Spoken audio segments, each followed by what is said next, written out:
नमस्कार, मैं हूं आपके साथ मयंक। आज 2 अप्रैल है और मैं सीधा मुद्दे पर आना चाहूंगा। रूस का बड़ा बयान आया है हॉर्मूज को लेकर, और रूस का बड़ा बयान आया है डोनाल्ड ट्रंप ने जो 19 मिनट की स्पीच दी और राष्ट्र को जो संबोधित किया, उसको लेकर रूस ने अब बड़ी प्रतिक्रिया दी है। और जानते हैं रूस ने क्या कहा है?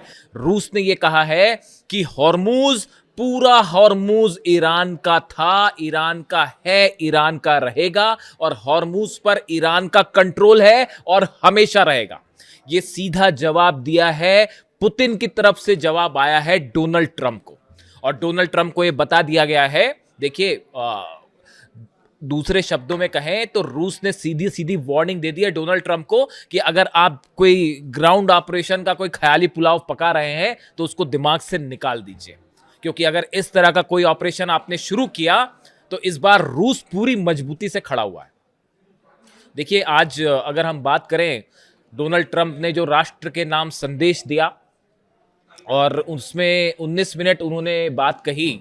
गौर करने वाली बात ये थी, मैं देख रहा था उसको, कि जब डोनाल्ड ट्रंप भाषण दे रहे थे और वो बड़े बड़े दावे कर रहे थे कि ईरान की मिसाइल ख़त्म हो गई है और ईरान में ये तबाही हो गई है और वो तबाही हो गई है, उस 19 मिनट के दौरान इजराइल पर दनादन मिसाइल्स गिर रही थी, इराक में लगातार ड्रोन गिर रहे थे, और यहां तक कि सऊदी के बेस पर भी ड्रोन अटैक हो रहा था। ये सब कुछ हो रहा था जब डोनाल्ड ट्रंप अपना संदेश दे रहे थे और ये दावे कर रहे थे, वो गिना रहे थे कि ये 1 महीने की जंग में हमने ईरान को कितना नुकसान पहुंचा दिया और ईरान की मिसाइल्स खत्म हो गई हैं और ईरान का न्यूक्लियर प्रोग्राम खत्म हो गया। इस तरह के वो दावे कर रहे थे और उसी दौरान ईरान ने जो है वो मिसाइल्स की बरसात कर दी। देखिए, आज का जो भाषण था डोनाल्ड ट्रंप का, 19 मिनट की जो स्पीच थी, मैंने आज के पहले किसी भी अमेरिका के राष्ट्रपति की इतनी कमजोर स्पीच मैंने आज तक नहीं सुनी। आप देखिए, गौर से अगर आप समझने की कोशिश करें, जितने अहम मुद्दे थे, क्या ईरान पर ग्राउंड ऑपरेशन होगा, डोनाल्ड ट्रंप के पास कोई जवाब नहीं है। हॉर्मूज कैसे खुलेगा, डोनाल्ड ट्रंप के पास कोई जवाब नहीं है। ईरान की युद्ध का आगे क्या होगा, डोनाल्ड ट्रंप के पास इसका कोई जवाब नहीं। जो अहम मुद्दे थे, जो पूरी दुनिया उनसे जानना चाहती थी, पूरी दुनिया की नजरें इस पर टिकी हुई थी कि डोनाल्ड ट्रंप आज क्या कह रहे हैं, क्या कहने वाले, वो क्या घोषणा करने वाले हैं ईरान पे। लेकिन उनके पास किसी बात का कोई जवाब नहीं था और उन्होंने कहा कि जंग जो है वो चलती रहेगी। तो ईरान पहले से ही कह रहा है कि जंग चलती रहेगी। ईरान की सेना ने तो पहले ही कह रखा है कि ये जंग रुकेगी नहीं। तो अब डोनाल्ड ट्रंप कहे ना कहे, उससे क्या फर्क पड़ता है। लेकिन एक बड़ी इंटरेस्टिंग बात है, आप देखें, कल तक जो डोनाल्ड ट्रंप के बयान आ रहे थे, वो बयानों का नेचर क्या था? वो ये कह रहे थे कि अब जंग ज्यादा दिन नहीं चलेगी। ये कल के बयान बता रहा हूं मैं आपको। आज सुबह तो उन्होंने फिर अपना यू टर्न ले लिया। कल उन्होंने कहा कि जंग ज्यादा दिन नहीं चलेगी, अब मैं अपने सैनिक जो है ईरान से वापस बुलाना चाह रहा हूं। इस तरह के बयान थे जो कि जंग खत्म करने की दिशा में थे। फिर अचानक ऐसा क्या हो गया, रात भर में ऐसा क्या हो गया कि डोनाल्ड ट्रंप को पूरा यू टर्न लेना पड़ा? हालांकि अपने बयान से बदलना उनके लिए कोई नई बात नहीं है। और ईरान की अगर बात करें तो ईरान उनकी बयानों को गंभीरता से लेता भी नहीं। किसी को परवाह नहीं है डोनाल्ड ट्रंप क्या कह रहे हैं, हकीकत यह है। वो कोई शेयर बाजार कोई फर्क पड़ता होगा, ऑयल बाजार को ही फर्क पड़ता होगा कि भाई क्रूड ऑयल और इन्वेस्टमेंट, बस इन्हीं में फर्क पड़ता होगा। बाकी ईरान को कोई फर्क नहीं पड़ता। डोनाल्ड ट्रंप जो बोल रहे हैं बोलते रहे। लेकिन फिर भी सोचने वाली बात यह है कि रात भर में ऐसा क्या हो गया कि डोनाल्ड ट्रंप को अपना बयान पलटना पड़ गया। लेकिन मैंने खुद ये समझने की कोशिश की, आखिर ट्रंप के बयानों में इतना बड़ा यू टर्न कैसे आ गया। देखिए, 2 अहम बैठकें होती हैं, इसको आपको समझना पड़ेगा कि ये पर्दे के पीछे खेल क्या चल रहा था, बार बार ये सीज फायर का, और ट्रंप का क्या दांव था। देखिए, पर्दे के पीछे से जो खेल चल रहा था, वो खेल था कि किसी तरह से हॉर्मूज खुलवाया जाए। ईरान ने हॉर्मूज को वैसे ही पकड़ रखा है जैसे गर्दन पकड़ लेते ना, बस वैसे ही पकड़ रखा है। तो अब पहला उद्देश्य ये था कि किसी तरह से हॉर्मूज खुलवाया जाए। अब इसके लिए क्या किया जाए? तो पहली एक बैठक होती है पाकिस्तान में।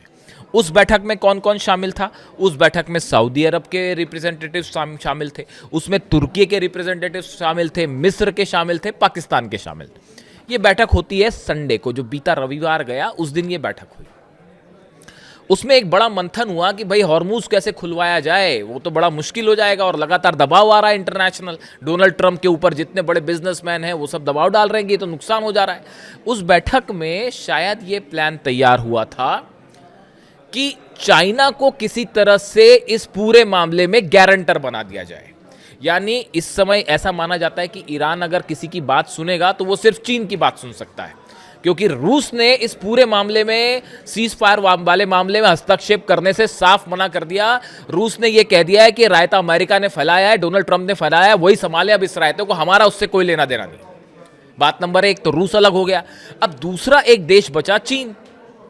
इन देशों का मानना यह था कि अगर चीन को इस बात के लिए राजी करवा लिया जाए कि चीन ये गारंटी दे ईरान को कि हम अब ईरान पर जो है अमेरिका हमला नहीं करेगा, इजराइल हमला नहीं करेगा, और आप किसी तरह से हॉर्मूज खुलवाइए, ये प्लान था। और इस प्लान को मनवाने के लिए बताया जाता है, जो सोर्सेस बता रहे हैं, अंदर की खबर जो चर्चा में है डिप्लोमेटिक सर्कल में, मैं वो बता रहा हूं आपको, कि पाकिस्तान के विदेश मंत्री इशाक डार जो हैं वो चीन के दौरे पर पहुंचे। पाकिस्तान के विदेश मंत्रालय ने कहा कि डार का चीन का दौरा उनकी चीनी समकक्ष वांग यी के निमंत्रण पर हो रहा है। इस तरह की बात पाकिस्तान की तरफ से कही गई। पाकिस्तान के विदेश मंत्री इशाक डार चीन के दौरे पर पहुंचे और उनकी वहां मुलाकात होती है चीन के विदेश मंत्री के साथ, वांग यी के साथ। और इस मीटिंग में बताया जाता है कि पाकिस्तान की तरफ से यह प्रस्ताव सामने रखा गया था कि किसी तरह से आप ईरान को मनाइए, आप गारंटर बन जाइए कि हां आगे ईरान पर हमला नहीं होगा, तब शायद ईरान हॉर्मुज को खोल दे। ऐसा शायद अमेरिका का संदेश था, ऐसा शायद ये अरब देशों का संदेश था, लेकिन चीन ने ऐसा करने से मना कर दिया।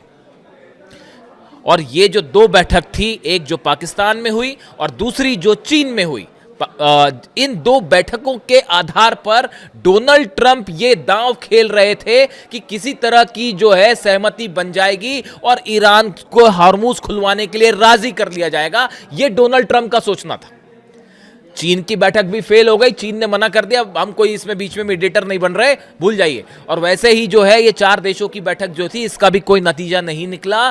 परिणाम ये हुआ कि जो सीज फायर की बात चल रही थी कि हम अपना जो है वो सेना वापस बुला लेंगे या जल्दी जंग खत्म होने वाली है, इन बयानों से आज के संदेश में डोनाल्ड ट्रंप को 360 डिग्री का यू टर्न लेना पड़ गया।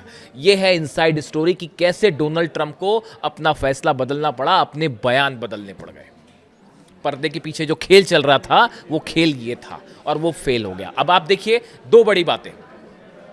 पहला, रूस इस मामले में किसी कीमत पर हस्तक्षेप नहीं करेगा, वो ईरान को नहीं रोकेगा, ये बात बिल्कुल साफ। इस समय रूस के ऑयल की सबसे ज्यादा मांग है पूरी दुनिया में। यानी अमेरिका ने यूक्रेन जंग के दौरान जितने सैंक्शंस लगे रूस के ऊपर, उसके ऑयल को रोकने की कोशिश की गई, वेनेजुएला पर हमला करके ऑयल जो है रूस का जो बिजनेस चल रहा था उसको रोकने की कोशिश की गई, उसकी सबकी वसूली करने का यह सही समय है रूस के लिए।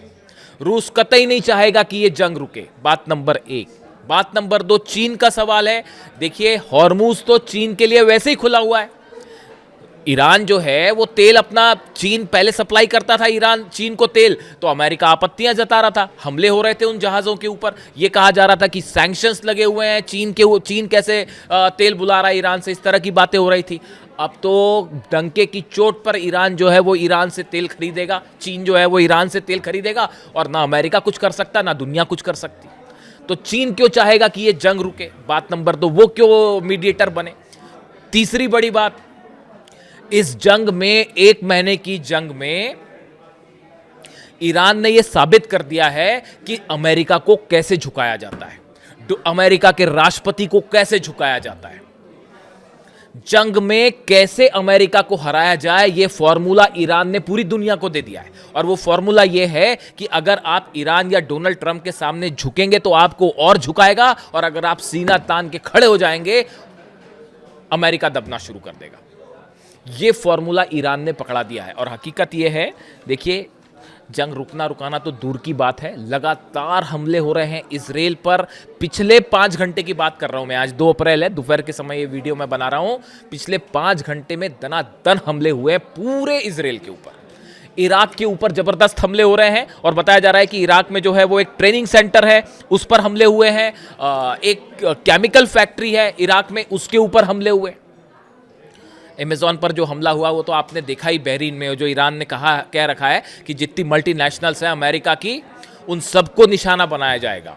और आज की रात कहा जा रहा है कि भाई कुछ भी हो सकता है, आज की रात बड़ी भारी जाने वाली है फिर से पूरे मिडिल ईस्ट पे, और ईरान जो है वो एकदम खतरनाक मूड में है। अब देखिए इसके अलावा 2-3 बड़ी खबरें हैं। रूस ने आगाह किया ईरान को लंबी जंग के लिए तैयार रहिए। ऐसा क्यों कहा जा रहा है? A-10 प्लेन्स जो हैं अमेरिका के वो मिडिल ईस्ट पहुंच रहे हैं। ये A-10 टैंक A-10 जो प्लेन होते हैं ये ग्राउंड ऑपरेशन में इस्तेमाल किए जाते हैं।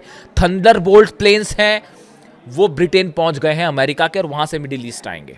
आप देखिए जॉर्ज डब्ल्यू बुश जो एयरक्राफ्ट करियर है वो भी मिडिल ईस्ट की तरफ पहुंच रहा है। ट्रिपोली पहले से पहुंच गया है। इतने सारे हथियार, करीब 50,000 सोल्जर्स अमेरिका के आसपास, अमेरिका ने ईरान के आसपास उतार दिए। ब्रिटेन भी अपने सोल्जर्स भेज रहा है, भले ब्रिटेन की तरफ से कोई भी बयान आए लेकिन सोल्जर भेजना चालू है। तो ये जब ये जमावड़ा अमेरिका बढ़ा रहा था तभी हर एक्सपर्ट ये जानता था कि ये जंग नहीं रुकने वाली। डोनाल्ड ट्रंप कुछ भी दावा करते रहे, कुछ भी बोलते रहे, वो भले शेयर मार्केट ऊपर नीचे करने के लिए इस तरह के बयान आए, लेकिन आप लगातार अपने सैनिक वहां भेज रहे हो, आप अपने फाइटर जेट्स भेज रहे हो, फिर किस चीज का सीज फायर? भूल जाइए। इसके अलावा देखिए बड़ी खबर यह भी है कि यूएई जो है वो अब इस जंग में बड़ी भूमिका निभा सकता है, इस तरह की बातें हैं। और हॉर्मुज खुलवाने की अगर कोशिश होती है तो उसमें यूएई का अहम रोल होगा। और मूसा आइलैंड, बार बार बात हो रही है कि मूसा आइलैंड पर कब्जा करने की कोशिश में यूएई मदद कर सकता है अमेरिका की, इस तरह के दावे हो रहे हैं। इसी का परिणाम है जो दुबई पर हमले हो रहे हैं, अलग अलग डेटा सेंटर्स पर हमले हो रहे हैं, अलग अलग ऑयल डिपोज पर हमले हो रहे हैं, एयरपोर्ट पर हमले हो रहे हैं, मिसाइल्स गिर रही हैं। पिछले 24 घंटे की बात अगर की जाए 15 से 16 बैलिस्टिक मिसाइल गिर चुकी हैं यूएई के ऊपर, और करीब 30 से 40 ड्रोन फायर हो चुके हैं। उसकी वजह यही है यूएई का जो स्टैंड है, इसको लेकर ये हमले हो रहे हैं। अब सवाल यह है कि यहां से आगे क्या? सवाल यह है कि क्या अमेरिका ग्राउंड ऑपरेशन करेगा? रूस ने जबरदस्त फील्डिंग कर रखी है हॉर्मुज की। जो चेचन्या के सैनिक आ रहे हैं लड़ने के लिए, और 6 लाख सैनिक ईरान के तैयार हैं। आप ये समझिए इस पूरे इलाके में रूस ने बड़ा प्लान तैयार किया है, ईरान के सेना तैयार है, फ्री हैंड मिल चुका है सीना को। बार बार देखिए इस तरह की बातें हो रही थी, मैं पहले ही कह रहा था, आप मेरे पिछले 3 वीडियो उठा के देख लीजिए। मैंने हर वीडियो में ये बात कहा कि जब तक अब्बास अराक्ची साहब विदेश मंत्री ये ना कह दें कि हाँ अब हम बातचीत करने को तैयार हैं, आपको किसी की बात मानने की जरूरत नहीं है। कोई कुछ भी दावा करता रहे, कुछ भी कहता रहे, ईरान की सेना ये तय करेगी जंग कब तक चलेगी। ये अब ईरान की सेना तय करेगी। ये सब जो बातें थी ना, ये अली खामनेई साहब पर जब हमला किया था उसके पहले सोचना चाहिए था इसका परिणाम क्या होगा। और अभी आप आगे देखते जाइए। एज एन इंटरनेशनल रिलेशंस मेरा सब्जेक्ट है, विदेश नीति मेरा सब्जेक्ट रहा है, उसी पर मैंने पढ़ाई की है दिल्ली यूनिवर्सिटी से, और मैं जो चीज़ें आगे देख पा रहा हूँ वो बेहद भयानक है। आप यकीन मानिए, कल रूस का क्या बयान आया, विदेश मंत्री लावरोव का सुना आपने? उन्होंने कहा कि तीसरे विश्व युद्ध के लिए तैयार हो जाइए। 10-15 देशों पर हमले हो रहे हैं, 3 देश आपस में लड़ रहे हैं, और पूरी दुनिया की इकॉनमी जो है वो घुटनों पे है। ये एक शुरुआत हो सकती है एक बड़े बड़े युद्ध की, यानी ये इससे भी बड़ा, यानी फिर वर्ल्ड वॉर ही बचा, और क्या बचता है। ये लावरोव कह रहे हैं। लावरोव रूस के विदेश मंत्री हैं और बड़े समय से रूस के विदेश मंत्री हैं, पुतिन के खास हैं, और बड़ा सोच समझ के बयान देते हैं। तो ऐसा है कि ये हालात ये है कि इस जंग में ईरान ने अमेरिका को हर लेवल पर, कोई भी मकसद अमेरिका का पूरा नहीं हो पाया। ना सत्ता चेंज हो पा रही है, ना मिसाइल पर रोक लग पा रही है, ना न्यूक्लियर प्रोग्राम रोक पा रहा है। वो मैं अलग से बात करूंगा। वो 450 किलो यूरेनियम जो है ढूंढते रह जाएंगे। डोनाल्ड ट्रंप कभी नहीं मिलेगा, कभी नहीं मिलेगा।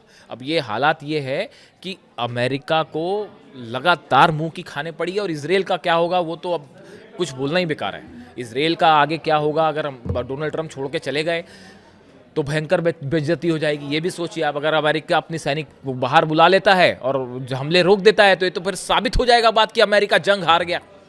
मतलब ये तो पहली बार ऐसा होगा कि इतनी करारी हार, यानी इराक, अफगानिस्तान और वियतनाम से बड़ी इतिहास इस बात को नोट करेगा, दर्ज हो जाएगी हमेशा के लिए कि ईरान ने अमेरिका को हरा दिया और डोनाल्ड ट्रंप प्रेसिडेंट थे उस समय अमेरिका के। ये बात हमेशा इतिहास में पढ़ाई जाएगी बच्चों को आगे। शायद यही वजह है कि डोनाल्ड ट्रंप की मजबूरी है जंग को जारी रखना, और फंस गए हैं। और आज की रात एक बार फिर मैं कह रहा हूं कि अगले 1 से 2 दिन मिडिल ईस्ट के लिए बेहद खतरनाक साबित होने वाले हैं। जो भी अपडेट होगा आप तक पहुंचाऊंगा। Thank you so much.